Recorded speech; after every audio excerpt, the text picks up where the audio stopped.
I don't know why every time I try to do that now with a battery that's almost dead, it still gets it on point. Anyway, welcome back everybody to a brand new episode of Mario Party 8. Today, we're going to be going through Koopa's Tycoon Town.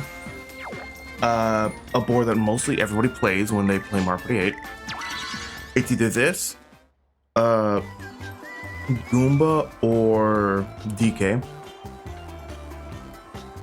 Last time we did Shy Guys Perplex Express, and let's just say that it was pretty fun. And let's just say that also that it's more of a good same vibe that we had last time. Nothing much else to say on that front. It was just a very simple board.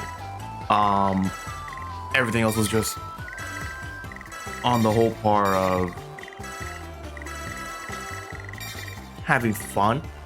And the reason why I'm picking these three characters, even if I have played them with them before, Drybo's because of Koopa relation, Wario because of money, and Mario is more of a little secret thing. And I should have picked Peach for this, but that's only if I have to do it for later and to explain it more. Mario is actually one of the hardest characters to play against in the Nintendo side for Fortress Street, and the hardest character is Peach. But it'd be funny to do Mario. I don't know. Koopa's Tycoon Town, basically a better version of one of the boards from Mario Party 7. To anyone who has played 7, Koopa's Tycoon Town is a much better version of Windmillville. I always call it Windmill Pavilion, but no, it's Windmillville from Mario Party 7. Windmillville only has like a couple of things wrong with it, while Tycoon Town actually updates it and makes it better, in my opinion, than Mario Party 7. But I'll explain it once we get into it. Criminals and pirates, scarier than ghosts, riskier than a runaway train. In Koopa's Tycoon Town, you'll play an unbelievable, dangerous game. Real estate. Dominate the town. Oops. Yes, I want to hear it for secrets. To win the day in Tycoon Town, you'll see stars by investing your coins at the hotel behind us. When you pass a hotel, you can pour coins into the place by giving it your cash to the Koopa bellboy. Whoever has invested the most coins in a hotel becomes its owner, and the owner gets a star. Here's when it gets brutal. Real estate is competitive. You can steal a hotel.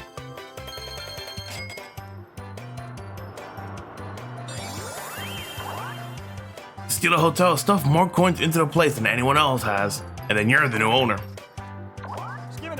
Here's a second twist. If your cash plus everyone else's adds up to a certain amount,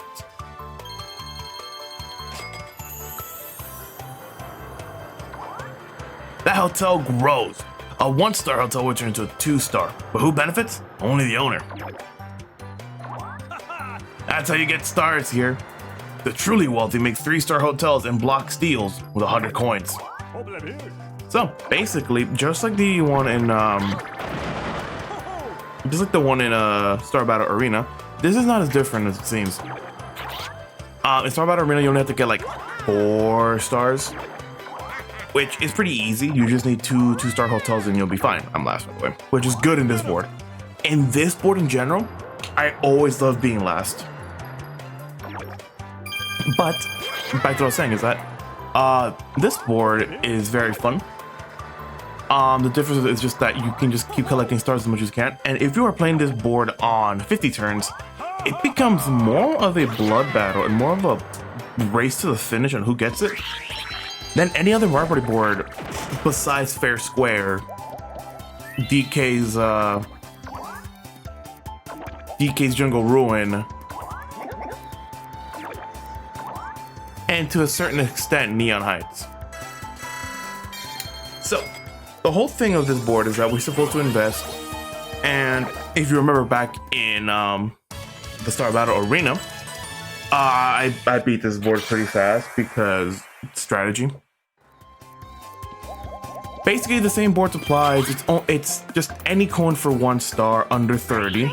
Once the hotel gets an accumulative total of 30 coins, it becomes a 2-star hotel.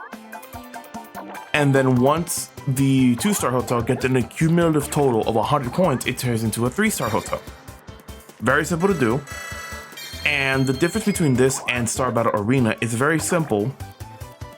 You can actually get 3-star hotels, especially if you're winning mini games. If you keep winning mini games, you keep winning battle games, you keep winning on stealing and shit, then you'll be banking on coin and getting a lot of bang for your buck. One thing I'll show that in Star Battle Arena, it was only this one right here where Dry Bones is, the one behind Start, and this one right here by the item store. Once we get to the party mode version of this game, there are 2 more hotels that are added in the back alley. And these ones are technically more important. Yeah, they're technically more important. There's actually an actual picture of the map I can use. So if I were to use that and keep the music there, I would.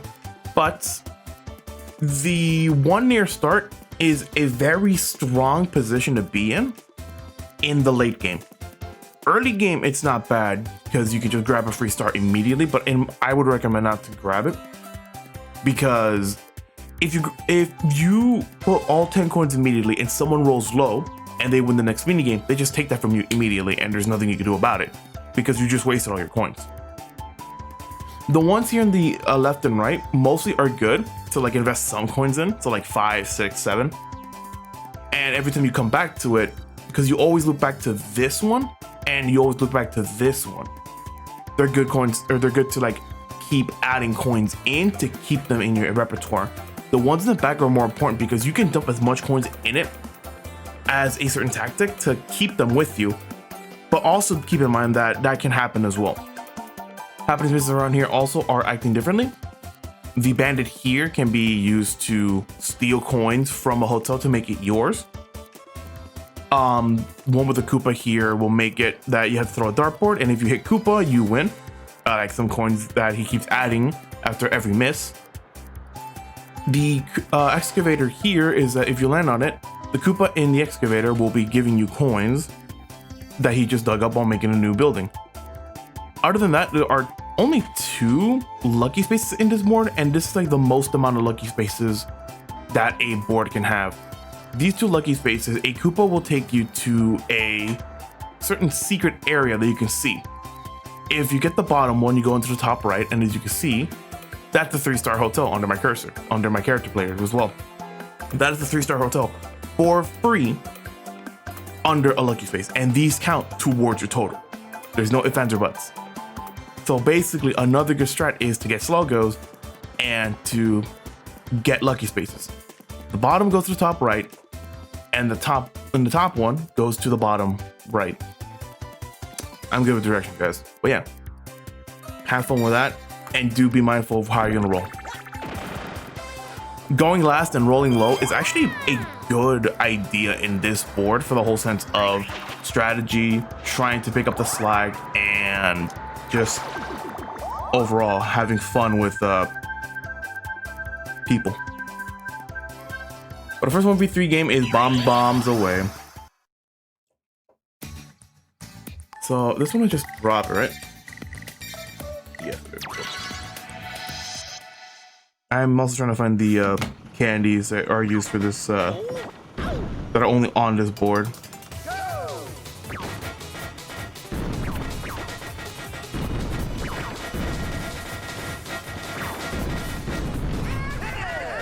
Got the black one. Okay, our last one blocked.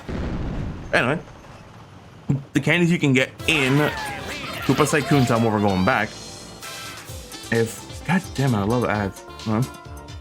Are the twice candy, the thrice candy, Slogo, Springo, which is very good, especially because you can actually use Springo to get to the secret area and get that for free without landing on the space. It's a really good tactic as well. Cash Sap, Vampire, Bit Size, Bolo, and that's it. There is no Dulo candy on this board, surprisingly enough. And even in like the Chump Charity, you don't get a Dulo candy on this board, since there's no stars on hand to steal. They just deactivated the Dulo candy for this board. It's kind of cool. To be mindful that having Slogo is a very good thing, especially if you're trying to get the lucky spaces, but also do be mindful that if you do that, have the peace of mind that if someone has a Springo and knows how to use the dirt board, you're going to be giving them a chance of getting a free star. So do be mindful. That's 2 red spaces already for Mario, huh? That's an early start. Alright, other than that, nothing much else to say. Twice and thrice are good to like get to the back ones. Cash Zap is amazing on this board, same thing with Vampire. Cash Zap, if you need a refresher, zap someone for half their coins, and once that happens, you just lose it. And now we have our first 2-star on the board because Wario won the first minigame. See what I mean?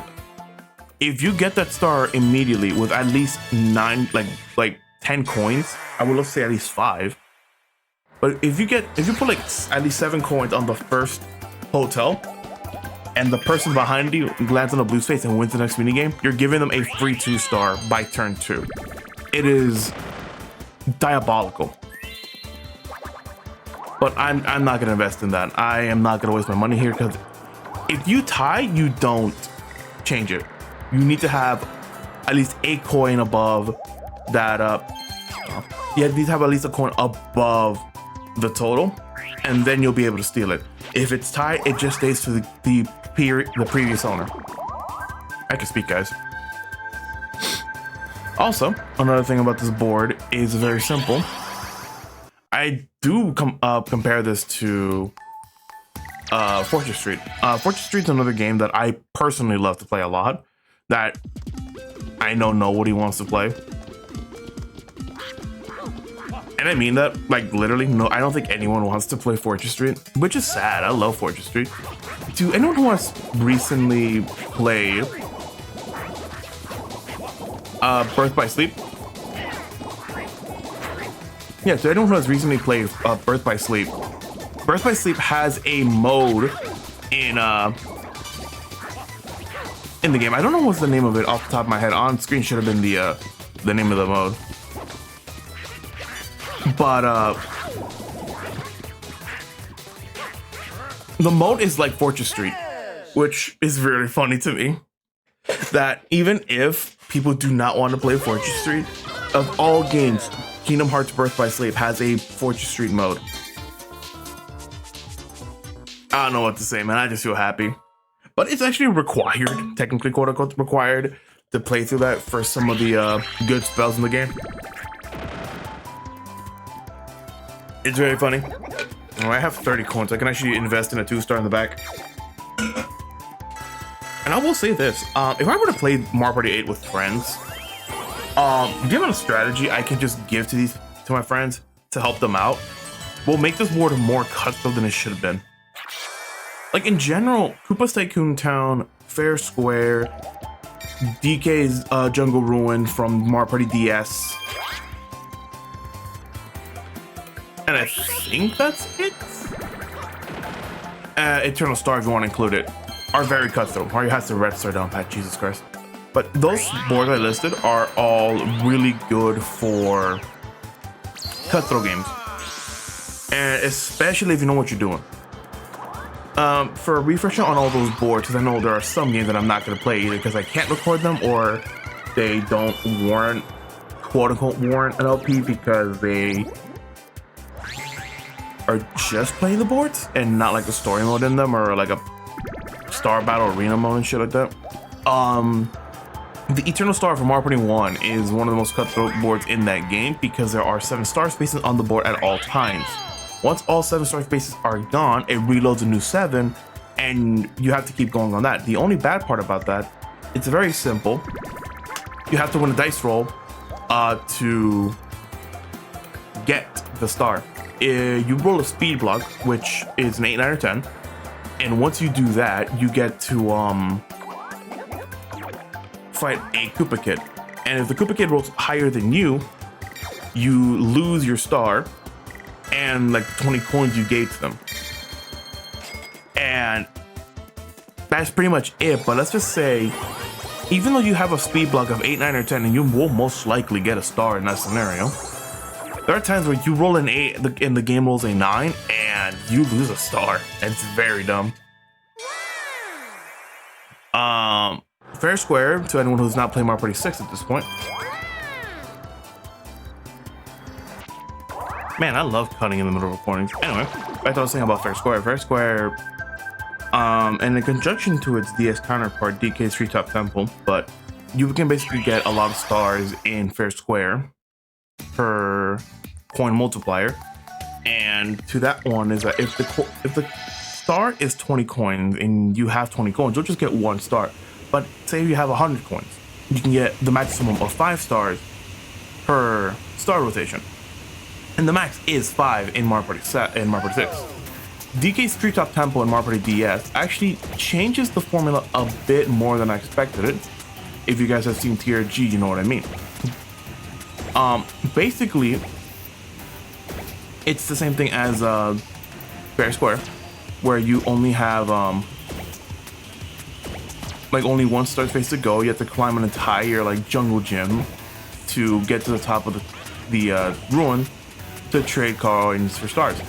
And again, it's the box standard 20 coins per star, and that one doesn't change, unlike Mario Party 6, where at the nighttime the coins change to like either as cheap as 5 to as expensive as 30 coins. So the problem with that is that there is an last 5 turn event, and I know that if I ever were to play Mario Party DS, if I do get a 3DS capture card, is to explain that. But there is an event in that game where in the last 5 turns, one of the things that can happen is that the coins will be sold, not for free, but for 5 coins. And let's just say there is no limit to how many stars you can get in Mario Party DS's DK's Treetop Ruin, or Jungle Ruin. Really? We really put them up to 3. It's also I was wrong on thinking I should have said it. There is no limit of how many coins you can add into, or how many stars you can get in DK's Jungle Ruin. You can get like the maximum of 999 or 99 stars if you have the maximum of 999 coins. And it is dumb that can happen. If you ever have that ability, do it. It is very funny. But if you don't, it is going to be a terrible decision.